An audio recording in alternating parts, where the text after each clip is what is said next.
20వ శతాబ్దపు విలక్షణ ప్రసంగకర్త, ఆలోచనాపరుడు, ప్రపంచ ప్రముఖులెందరితోనో విశిష్ట వ్యక్తిగా నీరాజనాలందుకున్న తెలుగువాడు జిడ్డు కృష్ణమూర్తిగారు. ఆయన మాటలు అంత సులువుగా అర్థంకావు అనేవాళ్లు అప్పటికీ ఇప్పటికీ ఉన్నప్పటికీ ఆ మాటలే తమ జీవన గమనాన్ని సరైన త్రోవలోకి మళ్లించాయి అనేవాళ్లు చాలామంది ఉన్నారు. మన దైనందిన జీవితం ఎలా ఉండాలి అన్న ప్రశ్నకు కృష్ణమూర్తిగారిచ్చిన సమాధానం ఏమిటంటే, మీరు జీవించడానికి ఇంకొక్క గంట మాత్రమే మిగిలుంది అని తెలిస్తే మీరేం చేస్తారు? ముందుగా మీ లౌకిక వ్యవహారాలన్నీ చక్కబెట్టుకోవడానికి ప్రయత్నించరా? తెలుసో తెలియకో జరిగిన పొరపాట్లకు మీ కుటుంబ సభ్యుల్ని, స్నేహితుల్ని క్షమించమని అడగరా?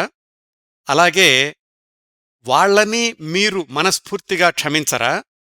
మీ కోరికల నుంచి, మానసిక అనుబంధాల నుంచి, ప్రాపంచిక బంధాల నుంచి విముక్తులవడానికి సిద్ధపడరా? అది 1 గంటలోనే సాధ్యమైతే మరి మీకు మిగిలున్నన్ని రోజుల్లోనూ, సంవత్సరాల్లోనూ అలాగే జీవించడం తప్పక సాధ్యపడుతుంది. కామెంటరీస్ ఆన్ లివింగ్ అనే పుస్తకంలో కృష్ణమూర్తిగారు వెలిబుచ్చిన భావాలు ఇవి. అంటే మరణం అనేది జీవితపు చివరి క్షణాల్లో మాత్రమే సంభవించే ఒక సంఘటన కాదు. ప్రతిక్షణం గతాన్ని విడిచిపెట్టి అందర్నీ అన్నింటినీ క్షమించటం అలవాటు చేసుకుంటూ, బంధాలను వదులుకుంటూ, అంటే ప్రతిక్షణం మరణిస్తూ కొనసాగేదే నిజమైన జీవన ప్రయాణం అనేది కృష్ణమూర్తిగారి సంభాషణల్లో తరచూ వినిపించే ఒక భావం. ఆ జిడ్డు కృష్ణమూర్తిగారి జీవనరేఖలు 21వ భాగం ఈరోజు.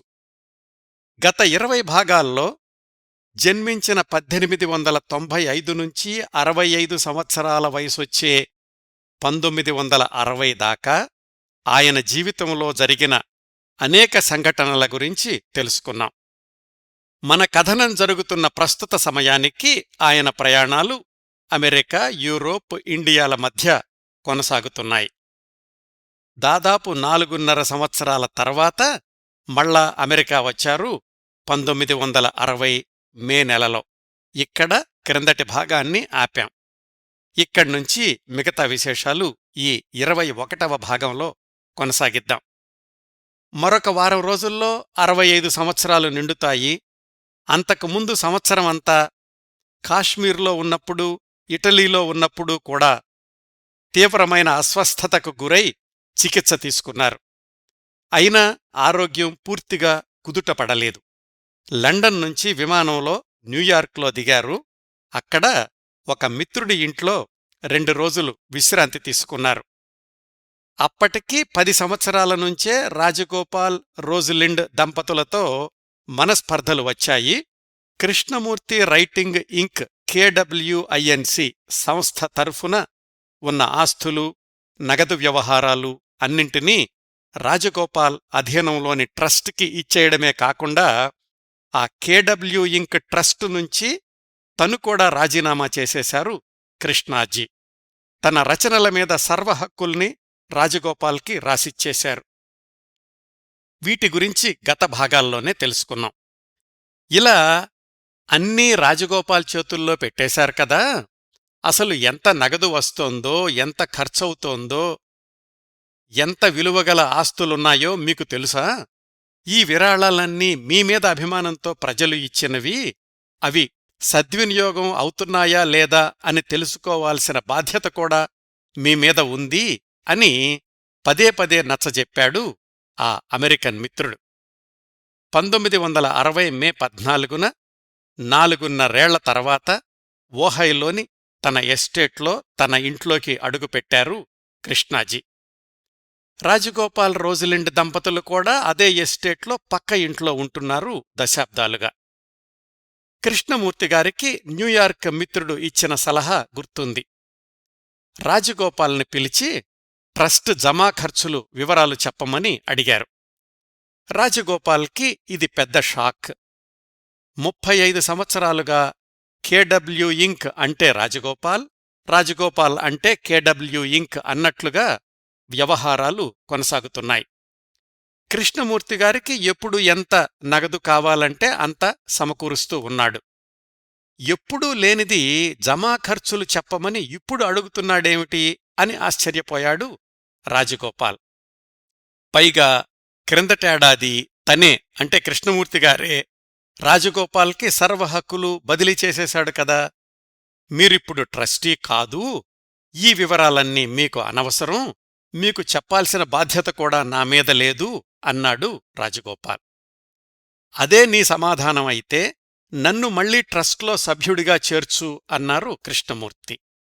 అది జరగని పని అని కటువుగా సమాధానమిచ్చాడు రాజగోపాల్. కృష్ణమూర్తిగారి స్వభావరీత్యా ఇంతమాత్రం ప్రశ్న అడగడమే విశేషం. ఇంక రాజగోపాల్తో వివాదాన్ని పొడిగించలేదు. తాను సమయాన్ని కేంద్రీకరించాల్సిన ప్రసంగాలు తనకోసం ఎదురుచూస్తున్నాయి. కృష్ణమూర్తిగారు చాలా ఏళ్ల తర్వాత అమెరికాలో వరుసగా 8 ప్రసంగాలిస్తారు అని రాజగోపాల్ అప్పటికే ప్రచారం చేశాడు. ట్రస్ట్ వ్యవహారాలన్నీ పూర్తిగా తన అధీనంలోకి తెచ్చుకున్నప్పటికీ ఇంకా కృష్ణమూర్తిగారి కార్యక్రమాల సమన్వయ బాధ్యత అంతా రాజగోపాల్దే. 1960 మే 21న కృష్ణమూర్తిగారు ఓహై వ్యాలీ చేరుకున్న వాళ్లకి తొలి ప్రసంగాన్ని ఇచ్చారు. చాలా సంవత్సరాల తర్వాత జరుగుతున్న కార్యక్రమమేమో. ఆయన అభిమానులు చాలామంది 8 వారాలు ఆ వ్యాలీలోనే ఉందామని ఏర్పాట్లు చేసుకున్నారు ముందుగానే. అయితే 3వ ప్రసంగం అయ్యాక ఇంకా ఆరోగ్యం సహకరించడం లేదు, ఈ సంవత్సరం చివరిదాకా ప్రసంగాలన్నీ రద్దు చేసుకుంటున్నాను అని ప్రకటించారు కృష్ణమూర్తి. వచ్చిన వాళ్లందరికీ సమాధానం చెప్పుకోవాల్సిన బాధ్యత రాజగోపాల్దయ్యింది. ఇది ఆయన్ను ఇబ్బందుల్లోకి నెట్టింది. నిజంగా అనారోగ్యమా లేక నామీద కోపంతో ఇలా చేశారా అని రాజగోపాల్ అనుమానించాడు. ఒకసారి అపార్థాలు మొదలైతే ఇంకా వాటికి అంతం ఉండదు కదా. కృష్ణమూర్తిగారికి నిజంగానే ఆరోగ్యం బావుండలేదు. ఎన్ని మాటలు అన్నా అనుకున్నా ఆయన ఆహార వ్యవహారాలు చూసేది, అనారోగ్యం వస్తే సేవలు చేసేది రాజగోపాల్ భార్య రోజిలిండ్ కదా. ఆ సమయానికి రాజగోపాల్, రోజిలిండ్ ఆ దంపతుల మధ్య కూడా వివాదాలు తారాస్థాయిలో ఉన్నాయి. రాజగోపాల్కి హ్యాపీ వ్యాలీ స్కూల్లో పనిచేసే టీచర్తో ప్రేమ వ్యవహారం నడుస్తోంది అని రోజిలిండ్కి రూఢిగా తెలిసిపోయింది. అదే సమయంలో కృష్ణమూర్తిగారు విశ్రాంతి కోసం సముద్రతీర నగరమైన కార్మెల్కి వెళ్తుంటే ఆయనతో పాటు వెళ్ళింది రోజిలిండ్. అప్పటికి 1 నెల రోజుల్లో తిరిగి యూరోపు, ఇండియా వెళ్ళిపోదామనుకున్న కృష్ణమూర్తిగారు 6 నెలలపాటు ఓహైలోనే ఉండిపోయారు. ఈ 6 నెలల్లో మిత్రులెవరికీ ఉత్తరాలు రాయలేదు. క్రిందటి భాగంలో మనం పరిచయం చేసుకున్న ఇండియాలోని సునందా పట్వర్ధన్, ఇటలీలోని వాండా స్కారావెల్లి, అంతకు ముందు నుంచి ఉత్తరాలు రాస్తున్న Nandini Mehta, Pupul Jayakar, Mary Lutyens, Emily Lutyens ఎవ్వరికీ కృష్ణమూర్తిగారి విశేషాలు తెలియలేదు 1960 మధ్యనుంచి చివరిదాకా. ఆ 6 నెలల్లో ఓహైలో జరిగిన కొన్ని పరిణామాలేమిటంటే, రోజిలిండ్ రాజగోపాల్, కృష్ణమూర్తి ఇద్దర్నీ ఒక ఒప్పందానికి అంగీకరించేలాగా చేసింది. అదేమిటంటే 1 సంవత్సరం పాటు వాళ్ల మధ్య వివాదాలకు మారిటోరియం ప్రకటించమని. అంటే 1 సంవత్సరం పాటు ఈ విషయాన్ని ఇద్దరూ కూడా ప్రస్తావించుకోవద్దు, సంవత్సరం తర్వాత మాట్లాడుకోండి అని. బహుశా ఆ సంవత్సరంలో వాళ్ళిద్దరూ ఎవరో ఒకరు రాజీకొస్తారు అని ఆమె అభిప్రాయం అయ్యుండొచ్చు. వాళ్ళిద్దరూ కూడా సరే అన్నారు. ఇక ఆ 6 నెలల్లోనే జరిగిన ఇంకొక పరిణామం, రాజగోపాల్ ఓహై వ్యాలీలోనే ఈ ఎస్టేట్కి దగ్గర్లోనే బయట ఒక ఇల్లు కొనుక్కుని అక్కడికి వెళ్ళిపోయాడు. రోజిలిండ్ మాత్రం ఇదే ఎస్టేట్లో ఉండిపోయింది.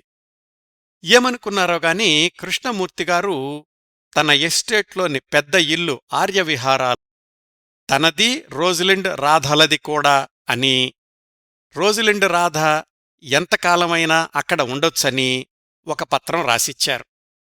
దాన్ని రోజిలిండ్ వాళ్ల అమ్మకు, అక్కయ్యకు కూడా చూపించారు. మిత్రుడు కృష్ణమూర్తి, భార్య రోజలిండ్ ఇద్దరితోనూ సఖ్యత కొనసాగకపోవడం వల్ల మనశ్శాంతి కావాలంటూ రాజగోపాల్ యూరోప్కు వెళ్లాడు. ఈ నేపథ్యంలో 1960 నవంబర్లో కృష్ణమూర్తిగారు ప్రతి సంవత్సరం శీతాకాలంలో వెళ్తున్నట్లే ఇండియాకి వెళ్లారు ఒంటరిగానే. ఇండియాలో కృష్ణమూర్తిగారి ప్రధాన మజిలీలు, ప్రసంగాలు ఢిల్లీ, బొంబాయి, మద్రాసు నగరాల్లో. ఇవి కాకుండా ఆయన స్థాపించిన విద్యాలయాలు రిషి వ్యాలీ, వారణాసిలోని రాజ్ఘాట్. ఆ రోజుల్లో కృష్ణమూర్తిగారి ఇండియా పర్యటన అంటే ప్రధానంగా ఈ 5 కేంద్రాలేనన్నమాట. 1960 చివరి నుంచి 1961 మార్చి దాకా ఈ నగరాల్లోనే పర్యటించి ప్రసంగాలిచ్చారు. 1960 చివర్లో రాజగోపాల్కి టెలిగ్రామిచ్చారు కృష్ణమూర్తిగారు. ఏమని? వచ్చే సంవత్సరానికి అంటే 1961కి యూరోప్లో సమావేశాల ఏర్పాటు సంగతి చూడు అని. రాజగోపాల్ చాలా కటువుగా, ఇంక మీ కార్యక్రమాల ఏర్పాటు, పర్యవేక్షణ చూడడానికి నాకు వీలు కాదు. లండన్లో డోరిస్ ప్రాట్కి చెప్పాను, ఇకనుంచి మీ యూరోప్ పర్యటనలన్నింటినీ ఆమె సమన్వయం చేస్తుంది అని సమాధానమిచ్చాడు. ఇక్కడ్నుంచి కృష్ణమూర్తిగారి ప్రసంగాల ప్రయాణంలో మరొక 2 మహిళలు చేరుతున్నారు. ఒకరు డోరిస్ ప్రాట్. ఈమె అప్పటికి చాలా సంవత్సరాలుగా కృష్ణమూర్తిగారి అభిమాని. యూరోప్లో కృష్ణమూర్తి రైటింగ్ ఇంక్ KWINC ట్రస్ట్ కార్యక్రమాల్ని పర్యవేక్షిస్తోంది. రాజగోపాలే ఆమెకు ఆ బాధ్యతలు అప్పగించాడు. ఇప్పుడు ఆ బాధ్యతలకు అదనంగా కృష్ణమూర్తిగారి పర్యటనల్ని కూడా ఆమె సమన్వయం చెయ్యాల్సొస్తోంది యూరోప్లో. కాని వాటన్నింటికీ రాజగోపాల్ అనుమతి కావాలి. ప్రతిదీ ఆయనకు తెలియచెయ్యాలి. ఎందుకంటే KW ఇంక్ పైన పూర్తి బాధ్యతలు ఇంకా రాజగోపాల్వే కాబట్టి. ఇది కొంచెం సంక్లిష్ట సమీకరణమే. రాజగోపాలేమో సూటిగా కృష్ణాజీతో మాట్లాడ్డానికి ఇష్టపడడం లేదు. కాని ఆయన కార్యక్రమాల వివరాలన్నీ ఆయనకు తెలియాలి, రాజగోపాలే ఆమోదించాలి. డోరిస్ ప్రాట్కి సహాయం చేయడానికి క్యాడోగెన్ అనే ఇంకొక మహిళ ముందుకొచ్చింది. కృష్ణమూర్తిగారి పుస్తకాల పంపిణీ, వాటికి రావాల్సిన డబ్బుల వసూళ్లు ఇవన్నీ ఈ క్యాడోగిన్ అనే ఆవిడ చూస్తుండేది. అంటే 1961 నుంచి యూరోప్లో కృష్ణమూర్తిగారి ప్రసంగాల సమన్వయం, మిగతా కార్యక్రమాలన్నీ డోరిస్, క్యాడోగెన్ల ఆధ్వర్యంలో జరుగుతాయి. వాళ్లు రాజగోపాల్ ఎక్కడుంటే అక్కడికి సమాచారము, వసూలు చేసిన డబ్బులు పంపించాలి. యూరోప్లో కృష్ణమూర్తిగారికున్న మరొక పెద్ద అండ ఇటలీలోని వాండా స్కారావెల్లి ఎలాగూ ఉన్నారు. ఈ పరిణామాల నేపథ్యంలో 1961 ఏప్రిల్, మే నెలల్లో డోరిస్ కృష్ణమూర్తిగారి ప్రసంగాల్ని లండన్లోనూ ఆ చుట్టుపక్కల నగరాల్లోనూ ఏర్పాటు చేసింది. 1961లోని ఈ సమావేశాల ప్రత్యేకత ఏమిటంటే, ఇప్పట్నుంచే కృష్ణమూర్తిగారి ప్రసంగాల ఆడియో రికార్డింగ్ మొదలయ్యింది. ఆయన మైక్రోఫోన్ వాడడం మొదలుపెట్టారు. అలా రికార్డైన టేపులన్నీ ఎప్పటికప్పుడు అమెరికా ఓహైలో ఉంటున్న రాజగోపాల్కి వెళ్ళిపోతూ ఉండేవి. కృష్ణమూర్తిగారి ప్రసంగాలు రికార్డింగ్ చెయ్యాలన్నా రాజగోపాల్ అనుమతి తప్పనిసరి. ఇప్పుడు 1961లో ఉన్నాం కదా. లండన్లో ప్రసంగాలయ్యాక 1961 జూన్ మధ్యలో తాత్కాలికంగా ఓహైకి తన ప్రధాన నివాసానికి వెళ్లారు కృష్ణాజీ. యూరోప్ నుంచి అమెరికా చేసిన విమాన ప్రయాణంలోనే మొట్టమొదటిసారిగా కృష్ణమూర్తిగారు తన దినచర్యలన్నింటినీ నోట్సు రాయడం మొదలుపెట్టారు. అవే తరువాతి సంవత్సరాల్లో కృష్ణమూర్తిస్ నోట్బుక్ అనే పేరుతోటి ప్రచురణ అయ్యాయి. ఇప్పుడు అంటే 1961 జూన్కి ఆయన ఎస్టేట్లో రోజలిండ్ ఒక్కర్తే నివాసం ఉంటోంది. రాజగోపాల్ దగ్గర్లోని తన సొంత ఇంట్లోకి వెళ్ళిపోయాడు అని ఇప్పుడే తెలుసుకున్నాం కదా. ఈసారి పర్యటనలో కేవలం 1 నెల రోజులు మాత్రమే అక్కడున్నారు కృష్ణాజీ. క్రిందటి సంవత్సరం 1960లో రాజగోపాల్, కృష్ణాజీ వాళ్ళిద్దరి మధ్య వివాద విరామ ఒప్పందం కుదిర్చింది కదా రోజ్లిండ్. ఇప్పుడు సంవత్సరం దాటిపోయింది కాబట్టి వాళ్ళిద్దరూ ఏమైనా రాజీకొస్తారేమోనని ప్రయత్నాలు చేసింది రోజ్లిండ్. రాజగోపాలేమో కేడబ్ల్యూ ఇంక్ మీద తన పట్టు వదలడానికి సిద్ధంగా లేడు. రాజగోపాల్ షరతులకు అంగీకరించడానికి కృష్ణాజీ సిద్ధంగా లేరు.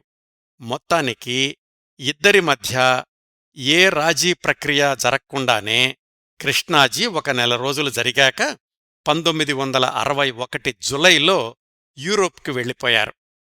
జాగ్రత్తగా గుర్తుపెట్టుకోవాల్సింది, ఇక్కడ్నుంచి అంటే 1961 జులై నుంచి మరొక 5 ఏళ్లపాటు 1966 దాకా కృష్ణాజీ ఓహైలో అడుగు పెట్టకపోవడం పెద్ద విశేషం. అక్కడ యూరోప్లో వాండా స్కారా వెళ్లి కృష్ణమూర్తిగారి వేసవి విడిది కోసం స్విట్జర్లాండ్లో విశాలమైన ఇల్లు ఏర్పాటు చేసింది.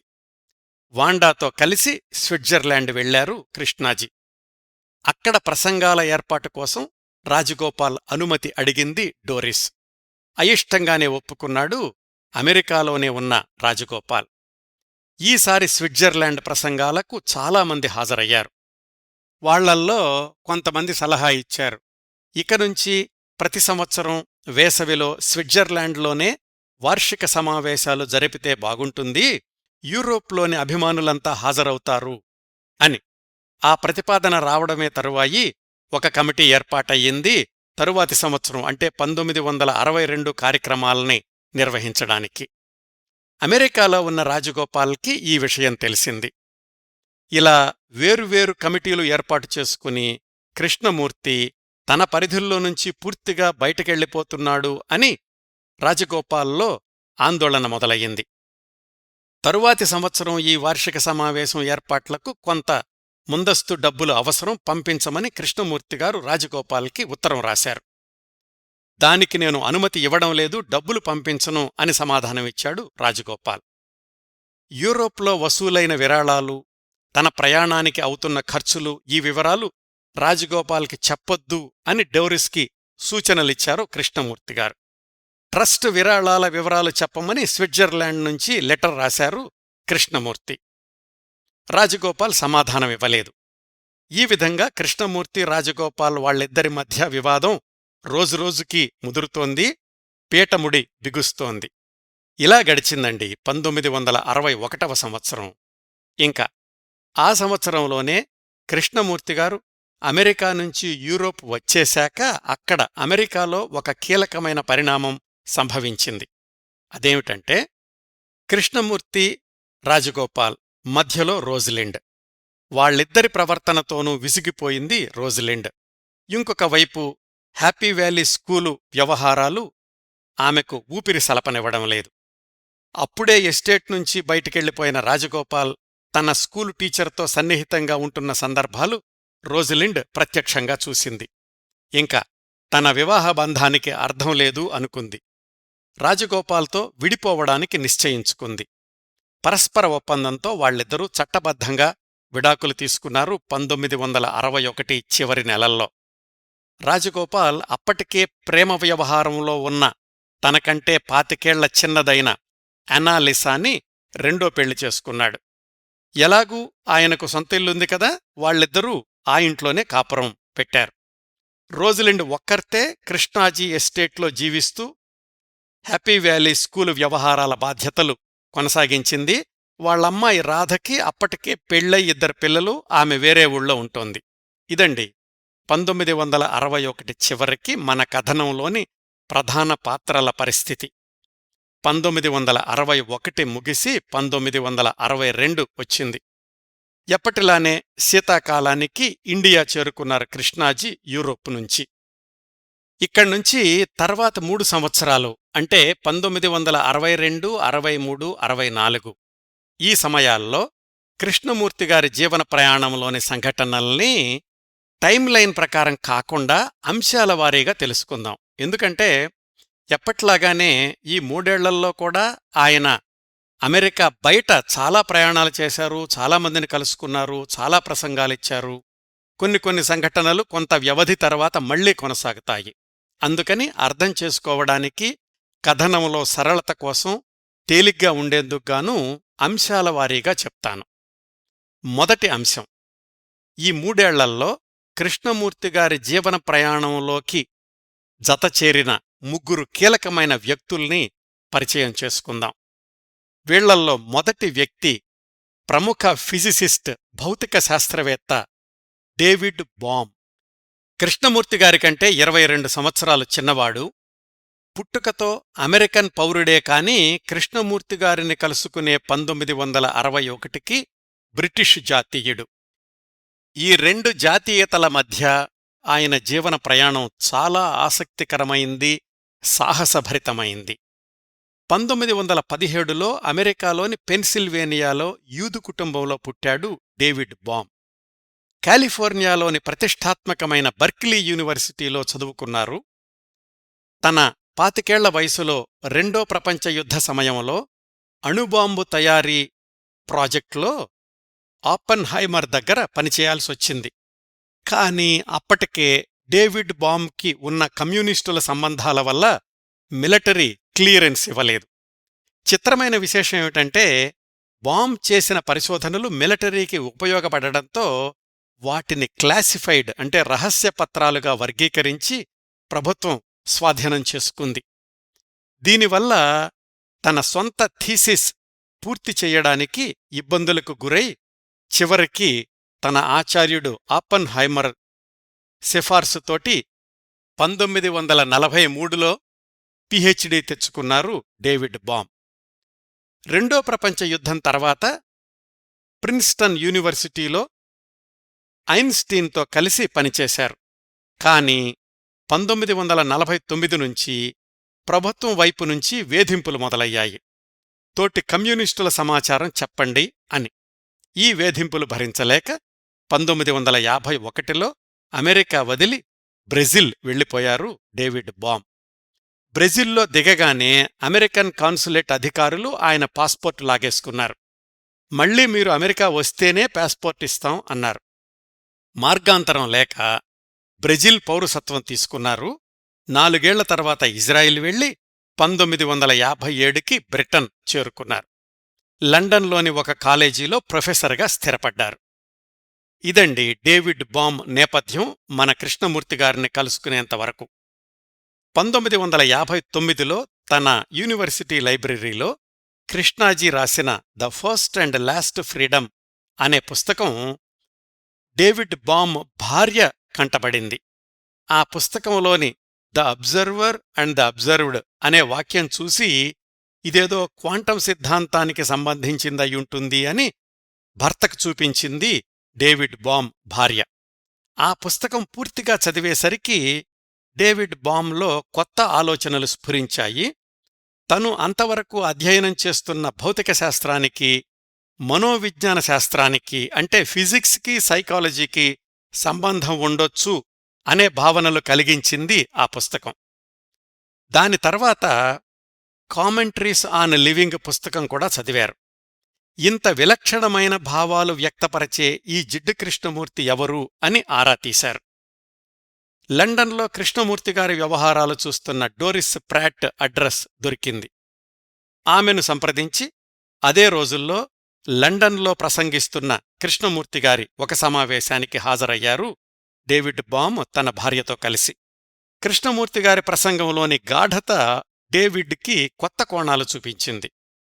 డోరిస్ని అడిగారు కృష్ణమూర్తిగారితో ప్రత్యేకంగా మాట్లాడ్డానికి, ముఖాముఖీ సంభాషణకు సమయం కావాలి అని. ఆమె ఆ ఏర్పాట్లు చేసింది. మొదటిసారి తను కృష్ణాజీని కలుసుకోవడం గురించి డేవిడ్ బామ్ ఒక ఇంటర్వ్యూలో చెప్పారు. నేను నా భార్య కలిసి వెళ్లాము. వింబుల్డన్లో ఒక అద్దె ఇంట్లో ఉంటున్నారు ఆయన. అప్పటికి మేము వేచి చూస్తున్న గదిలోకి వచ్చారాయన. కొద్ది నిమిషాలు మా మధ్య నిశ్శబ్దం అలముకుంది. తర్వాత నన్ను నేను పరిచయం చేసుకుంటూ నా పరిశోధనల గురించి, ఫిజిక్స్ సిద్ధాంతాల గురించి చెప్పాను. కొన్ని ప్రశ్నలు అడుగుదామని నా ఆలోచన. అయితే నేను ప్రస్తావించిన ఫిజిక్స్ అంశాలేవీ ఆయనకు అర్థమైనట్లు అనిపించలేదు. అయితే ఆ మాటల ప్రవాహంలో టొటాలిటీ, సంపూర్ణత అన్న పదం వాడాను. ఆయన వెంటనే నా చేతులు పట్టుకుని దట్సిట్ అన్నారు. మా సుదీర్ఘ బంధానికి పునాది వేసిన క్షణం అది అని. ఆ తరువాతి సంవత్సరాల్లో డేవిడ్ బామ్ సొంతంగా రాసుకున్న ఫిజిక్స్ శాస్త్ర గ్రంథాలు కాకుండా కేవలం కృష్ణాజీతో జరిపిన సంభాషణలు ఆధారంగా the ending of time, limits of thoughts అనే పుస్తకాలు కూడా రాశారు. ఈనాటిక్కూడా ఆ అంశాల పట్ల ఆసక్తి గలవారికి ప్రామాణిక గ్రంథాలుగా పరిగణించబడుతున్నాయి ఆ పుస్తకాలు. ఇదండి మన కథనం నడుస్తున్న 1960 తొలి సంవత్సరాల్లో కృష్ణమూర్తిగారికి ఒక ప్రముఖ భౌతిక శాస్త్రవేత్త పరిచయమైన వైనం. తరువాత అంతకుముందు 2 సార్లు క్లుప్త పరిచయం ఉన్నా ఈ సంవత్సరాల్లోనే దగ్గరై కృష్ణాజీ భవిష్యత్ జీవితంలో చివరి క్షణాల దాకా కీలకమైన పాత్ర పోషించిన ప్రముఖ హాలీవుడ్ నటీ మోడల్ మేరీ జింబాలిస్ట్. ఈమె గురించి 16వ భాగంలో క్లుప్తంగా చెప్పాను. 1944 ప్రాంతాల్లో రెండో ప్రపంచ యుద్ధ నేపథ్యంలో కృష్ణాజీ అమెరికాలోని ఓహై వ్యాలీకి పరిమితమైపోయిన సమయంలో మొదటిసారిగా ఆయన సమావేశాలకు హాజరయ్యింది. ఆయనతో ముఖాముఖి మాట్లాడే అవకాశం దొరికింది కూడా. అప్పటికీ మేరీ తీరికలేని హాలీవుడ్ నటి, ప్రముఖ మోడల్. ఆమె పేరు అప్పుడు మేరీ టేలర్. ఆ ప్రథమ పరిచయం తర్వాత తన వృత్తిలో మునిగిపోవడం వల్ల మళ్లీ 16 సంవత్సరాల పాటు కృష్ణాజీని కలుసుకోలేదు. ఆ సంవత్సరాల్లోనే ప్రముఖ నిర్మాత శామ్ జింబాలిస్ట్ని పెళ్లి చేసుకుని మేరీ జింబాలిస్ట్ అయ్యింది. ఆమె భర్త బెన్హర్ సినిమా నిర్మాణం చివరి దశలో ఉండగా 1958లో హఠాత్తుగా మరణించడంతో మానసిక శూన్యత ఆవహించింది మేరీని. ఆ సమయంలో చాలా సంవత్సరాల తర్వాత 1960లో కృష్ణమూర్తిగారు ఓహై వ్యాలీలో సమావేశం ఏర్పాటు చేసినప్పుడు హాజరయ్యింది. ఆయన ప్రసంగాల్లో ఆమెకు మానసిక ప్రశాంతత లభించింది. మళ్లీ హాజరవుదాము అనుకుంటే ఆయనేమో 1960లో హఠాత్తుగా ప్రసంగాలాపేశారు. 1961 తర్వాత అసలు అమెరికా రావడమే మానేశారు. అందుకని ఎలాగైనా ఆయన్ను కలుసుకోవాలని 1964లో ఆయన ప్రసంగాలు జరుగుతున్న స్విట్జర్లాండ్ వచ్చింది మేరీ జింబాలిస్ట్. ఆ సంవత్సరాల్లో ఈ విధంగా ప్రపంచవ్యాప్తంగా ఎక్కడ ఉన్నవాళ్లైనా కాని కృష్ణాజీని కలుసుకోవడానికి, ఆయన ఎక్కడుంటే అక్కడికి వెళ్లడానికి వెనుకాడేవాళ్లు కాదు. 2-3 ముఖాముఖీ సమావేశాలయ్యాక ఇంకా తన పూర్తికాలాన్ని కృష్ణమూర్తిగారి సేవలో గడపాలి అనుకుంది మేరీ జింబాలిస్ట్. 1965 నుంచి ఆయన మరణించే 1986 దాకా ప్రపంచవ్యాప్త పర్యటనల్లో ఆయనకు తోడుగా ఉండేది మేరీ జింబాలిస్ట్. సెక్రటరీ, సహాయకారి అన్నీ మేరీనే అయ్యింది చివరి 2 దశాబ్దాలు కృష్ణమూర్తిగారికి. మరిన్ని వివరాలు టైంలైన్లో వస్తాయి. అదండి 1962-64 మధ్యలో కృష్ణమూర్తికి మళ్లీ పరిచయమైన మేరీ గురించిన సమాచారం. ఇంకా ఆ సంవత్సరాల్లోనే కృష్ణాజీకి పరిచయమై కొన్నేళ్లపాటు ఆయన ప్రయాణంలో కీలకమైన పాత్ర పోషించిన మరొక వ్యక్తి అప్పటికి 35 సంవత్సరాల అలైన్ నాడ్. 1963లో స్విట్జర్లాండ్లో జరుగుతున్న వేసవి వార్షిక సమావేశాలకు మొదటిసారి హాజరైన అలైన్ దక్షిణాఫ్రికా వాసి. ఆ సమయానికి దక్షిణాఫ్రికాలోని ప్రిటోరియా యూనివర్సిటీలో పియానో శిక్షకుడిగా పనిచేస్తున్నాడు. చిన్నప్పట్నుంచి ఆధ్యాత్మిక దృష్టితో ఉన్నవాడు. చాలా మతగ్రంథాలు చదివాడు. కృష్ణమూర్తిగారి పుస్తకాలు చదివి ఆయన పట్ల ఆసక్తి పెంచుకుని స్విట్జర్లాండ్ వచ్చాడు. కృష్ణమూర్తిగారితో పరిచయం పెరిగాక మరుసటి సంవత్సరం 1964లోనే తన ఉద్యోగానికి రాజీనామా చేసి కృష్ణమూర్తిగారి సన్నిహిత సహాయ బృందంలో ఒకడిగా చేరాడు. మేరీ జింబాలిస్ట్, అలైన్ నాడ్ వీళ్ళిద్దరూ కూడా 1965 నుంచి కృష్ణమూర్తిగారి ప్రపంచ పర్యటనల్లో మొదటి స్థాయి సహాయకులయ్యారు. అమెరికా, యూరోప్, ఇండియా కృష్ణాజీ ఎక్కడికెళ్లినా ఆయనతో పాటు తప్పనిసరిగా మేరీ జింబాలిస్ట్, అలైన్ నాడ్ ఉండేవాళ్లు. అయితే మేరీ జింబాలిస్ట్ లాగా కృష్ణాజీతో జీవితాంతం కొనసాగలేకపోయాడు అలైన్ నాడ్. 4 ఏళ్లకే తన సొంత పంథాలో ఆధ్యాత్మికవాదిగా కొనసాగాడు. కాని తర్వాత కూడా కృష్ణమూర్తిగారిని తరచూ కలుసుకుంటూ ఆయనతో సాగించిన సంభాషణలతోటి ఒక పుస్తకం కూడా ప్రచురించాడు. మరిన్ని విశేషాలు టైమ్లైన్లో వస్తాయి. ఇప్పుడు పరిచయం చేసిన professor David Bohm, Mary Zimbalist, Alain Naude ఈ ముగ్గురూ కూడా తరువాతి సంవత్సరాల్లో యూరోప్లో కృష్ణమూర్తి ఫౌండేషన్ అనే కొత్తగా ప్రారంభమైన సంస్థ స్థాపనలోనూ నిర్వహణలోనూ అత్యంత చురుకైన కీలకమైన పాత్ర పోషించారు. రాజగోపాల్తో కొనసాగిన వివాదాల్లో కూడా కృష్ణమూర్తిగారికి కొండంత అండగా నిలిచారు వీళ్లందరూ. ఒక విషయమండి, గత 2-3 భాగాలుగా ప్రతి భాగంలో కొత్త కొత్త వ్యక్తుల్ని పరిచయం చేస్తున్నాను కదా. ఈ జాబితా 1964 ప్రాంతాలకు ఒక దశకు చేరుకుంది. ఒక్కసారి 1950 నుంచి కృష్ణమూర్తిగారి ఆంతరింగిక బృందంలో సహాయకారులుగా వచ్చిన వాళ్లను గుర్తుచేస్తాను. పుప్పుల్ జయకర్, నందిని మెహతా, సునంద పట్వర్ధన్ దంపతులు. వీళ్లు కృష్ణాజీ ఇండియా పర్యటనల్లో ఆయనతో ఉండేవాళ్లు. మాధవాచారి అనే ఆయన మద్రాసులోని వసంత విహార్ వ్యవహారాలకు సమన్వయకర్త. తరువాత వాండా స్కారావెల్లి ఇటలీలోనూ స్విట్జర్లాండ్లోనూ కృష్ణాజీకి ఆతిథ్యం కొనసాగించిన మల్టైమిలియనీర్. డోరిస్ ప్రాట్, క్యాడోగన్ వీళ్ళిద్దరూ లండన్లో ఉండి కృష్ణమూర్తిగారి యూరోపు పర్యటనల్ని సమన్వయం చేస్తూ వివాదాల్లో ఉన్న కృష్ణమూర్తి, రాజగోపాల్ మధ్య వారధులుగా కూడా వ్యవహరించారు. వీళ్లతో పాటు ఇప్పుడే ప్రస్తావించిన David Bohm, Mary Zimbalist, Alain Naude వీళ్లందరి పేర్లు రాబోయే ఎపిసోడ్స్లో తరచూ ప్రస్తావనకొస్తాయి. అందుకని మరొకసారి సమీక్షించాను. ఇంకా 1960-64 మధ్యలోని రెండవ అంశం. ఈ సంవత్సరాల్లో కృష్ణమూర్తిగారి జీవన ప్రయాణం నుంచి వైదొలగిన వాళ్లు, అంటే ఈ లోకం నుంచి పూర్తిగా నిష్క్రమించినవాళ్లు, ఆయనను వదిలేసి వెళ్లినవాళ్లు. ముందుగా ఆయనకు అర్ధశతాబ్దం పైగా మాతృప్రేమనందించిన లేడీ ఎమిలీ లూటెన్స్. మనం మాట్లాడుకునే 1962 సమయానికి ఎమిలీ లూటెన్స్ వయసు 88 సంవత్సరాలు. అంతకు 7-8 ఏళ్ల ముందే ఆమె ఆత్మకథ రాయడం, దానిలో కొన్ని భాగాలకు కృష్ణమూర్తిగారు అభ్యంతరం చెప్పడం, దానికి ఎమిలీ బాధపడడం, చివరికి ఆ భాగాలు లేకుండానే 1957లో ఆమె ఆత్మకథ ప్రచురితం కావడం, ఈ విషయాలన్నీ క్రిందటి భాగాల్లో మాట్లాడుకున్నాం కదా. ఈ చిన్న అపార్థాల సంఘటన తర్వాత కూడా కృష్ణమూర్తిగారు ఎప్పుడు లండన్లో ఆగినా ఎమిలీ లూటెన్స్ని తప్పక కలుసుకుంటూ ఉండేవాళ్లు. 1962 మేలో లండన్లో మజిలీ చేసినప్పుడు ఆమె వద్దకు వెళ్లారు. ఆ సమయానికి ఆమె పూర్తిగా మంచానికే పరిమితమై ఉన్నారు. మనుషుల్ని గుర్తు పట్టీ పట్టకుండా ఉన్నారు. ఆమె పక్కనే కూర్చుని ఆమె చేతుల్ని తన చేతుల్లోకి తీసుకుని నెమ్మదిగా శ్లోకాలు చదివారు కృష్ణాజీ. ఆ గంటసేపు ప్రశాంతంగా కళ్ళు మూసుకుని ఆస్వాదించారు ఎమిలీ.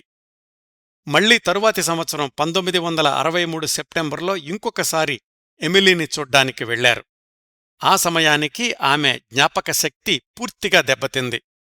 ఎవ్వర్నీ గుర్తుపట్టలేకపోతోంది.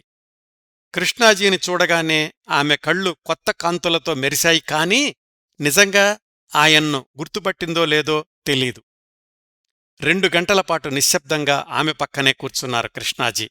అదే ఆయనకు ఆమె చివరి చూపు. 1964 జనవరి 3న లేడీ ఎమిలీ లూటెన్స్ తన 90 సంవత్సరాల వయసులో లండన్లో ప్రశాంతంగా కన్నుమూసింది.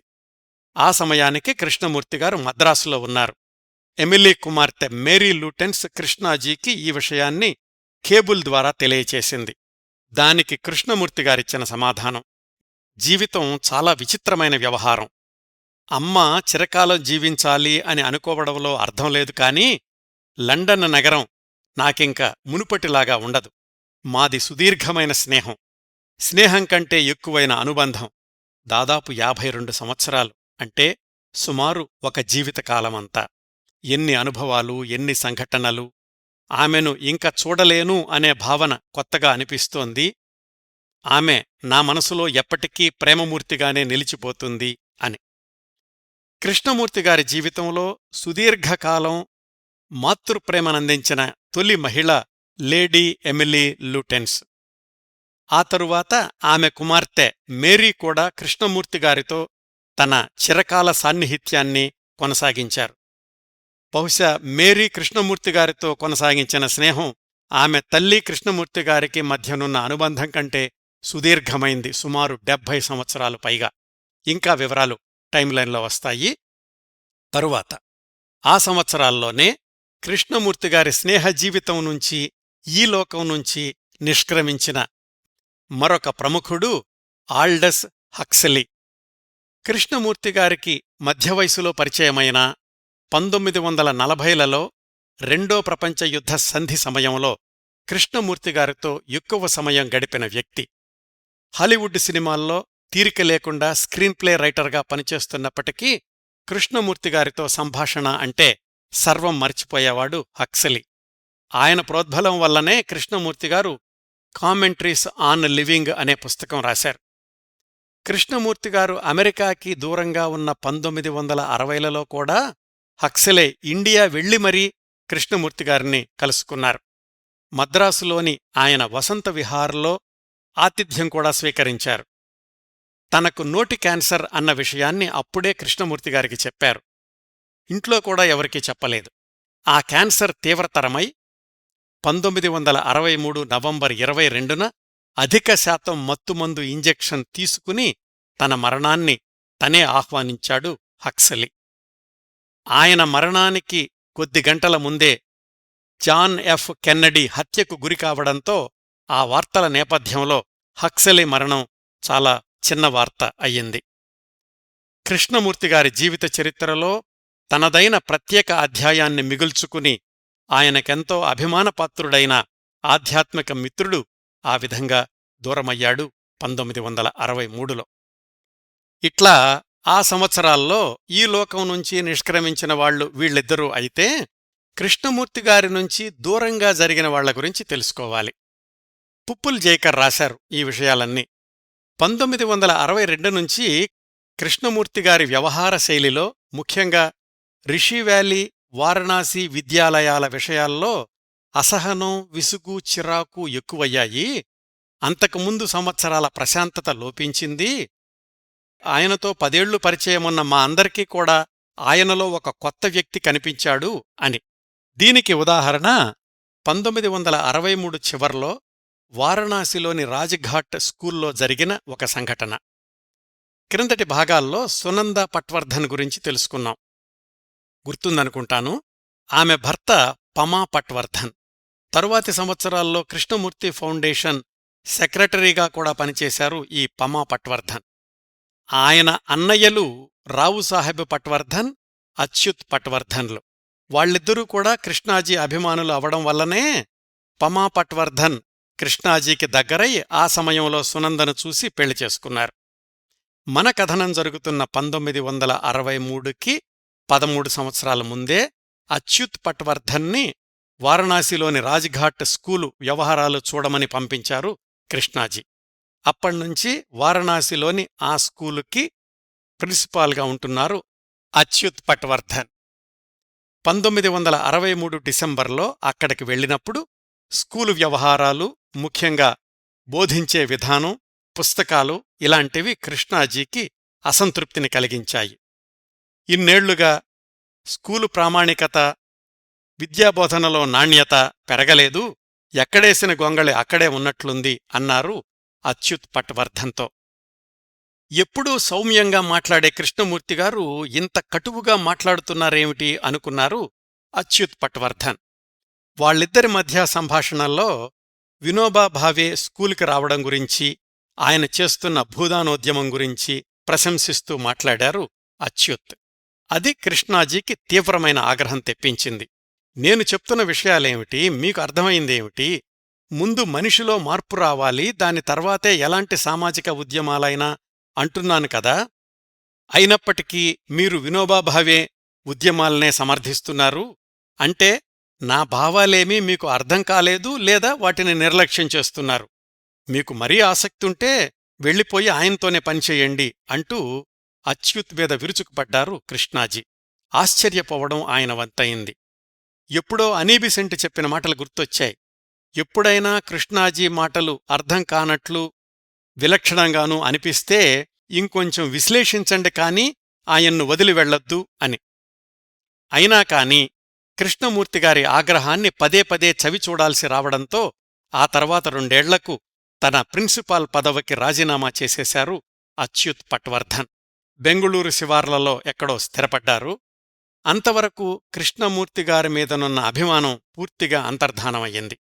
ఆయన అన్నయ్య రావుసాహెబ్ పట్వర్ధన్ కూడా తమ్ముడు అచ్యుత్ 15 సంవత్సరాల పాటు చేసిన నిస్వార్థ సేవకు కృష్ణమూర్తిగారి ప్రతిస్పందన సమంజసంగా లేదు అని ఆయన కూడా కృష్ణాజీని దూరం పెట్టేశారు.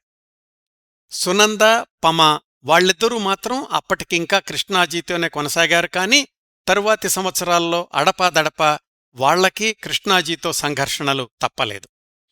కృష్ణమూర్తిగారిలోని ఈ వ్యక్తిగత వ్యవహార శైలి గురించి మేరీ లూటెన్స్ విశ్లేషిస్తూ చెప్పిన మాటలేమిటంటే, వ్యక్తిగతంగా కృష్ణమూర్తిగారిని అర్థం చేసుకోవడానికి ప్రత్యేక దృష్టి కావాలి.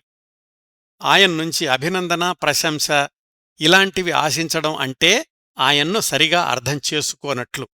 సాధారణంగా ఎదుటివాళ్లను పొగడ్డంగాని, సానుభూతి వాక్యాలు పలకడంగాని కృష్ణాజీకి ఇష్టం ఉండదు.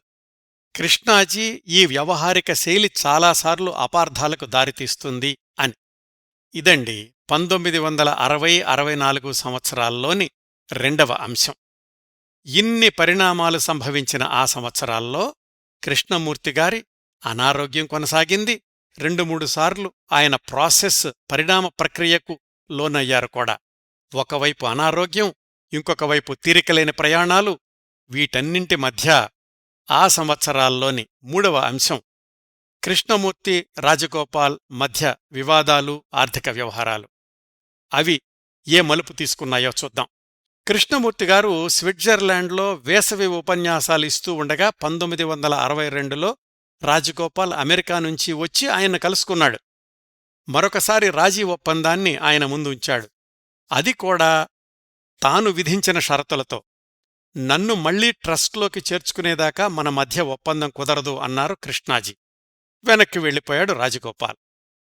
అప్పటికింకా వాళ్ళిద్దరి మధ్య ఉన్నది ఒక విచిత్రమైన పరిస్థితి. అభిమానం, ద్వేషం రెండూ కూడా దాగుడుమూతలాడుతున్నాయి. కృష్ణమూర్తిగారి ఆర్థిక వ్యవహారాలన్నీ రాజగోపాల్ చేతుల్లోనే ఉన్నాయి. లీగల్గా అన్నింటికీ ఆయనే అధికారి. లండన్లో ఉన్న ట్రస్ట్ వ్యవహారాలు కూడా రాజగోపాల్ కనుసన్నల్లోనే కొనసాగాలి. స్విట్జర్లాండ్లో తమ వార్షిక సమావేశాల కోసం స్థలం కొనాలి అంటే రాజగోపాల్ డబ్బులు పంపించాడు. అక్కడే భవనం కట్టడానికి మాత్రం సరిపడా డబ్బుల్లేవు అన్నాడు రాజగోపాల్. ఇంకా కృష్ణమూర్తిగారికి 70 సంవత్సరాలొచ్చాయి. ఆయన అనారోగ్యం వల్ల విమాన ప్రయాణాలు కూడా మామూలు తరగతిలో ఇబ్బందిగా ఉంటోంది. బిజినెస్ క్లాసులో ప్రయాణిస్తే మంచిది అని లండన్ ట్రస్ట్ వ్యవహారాలు చూస్తున్న డోరిస్ ప్రాట్ రాజగోపాల్కి రాసింది. ఈ విషయానికి మాత్రం రాజగోపాల్ మౌనమే సమాధానమయింది. అవునని కాదని చెప్పలేదు. ఈ దాగుడుమూతలు, దోబూచులాటలు పూర్తిగా బహిరంగమై కోర్టు కేసుల వరకు వెళ్లడానికి, రోజలిండ్ కృష్ణమూర్తిగారికి పూర్తిగా దూరమవ్వడానికి మరొక 5-6 సంవత్సరాలు పట్టింది. ఆ విశేషాలు వచ్చేవారం కృష్ణమూర్తిగారి జీవనరేఖలు 22వ భాగంలో తెలుసుకుందాం. 1960 నుంచి 64 వరకు ఆ 5 సంవత్సరాల్లో కృష్ణమూర్తిగారి జీవన ప్రయాణంలోని ముఖ్య విశేషాలతో కూర్చిన ఈరోజు ఈ 21వ భాగాన్ని ఇంతటితో ముగిస్తానండి. ఈ కార్యక్రమాలను ఆదరించి అభిమానిస్తున్న శ్రోతలందరకు హృదయపూర్వకంగా ధన్యవాదాలు తెలియచేస్తున్నాను. మళ్లీ వారం ఇదే కార్యక్రమ పరంపర 22వ భాగంతో కలుసుకుందాం. అంతవరకు నవ్వుతూ ఉండండి. మీ నవ్వులు 10 మందికి పంచండి. ప్రస్తుతానికి మీ వద్ద సెలవు తీసుకుంటోంది సదా మీ ఆదరాభిమానాలను కోరుకునే మీ కిరణ్ ప్రభ.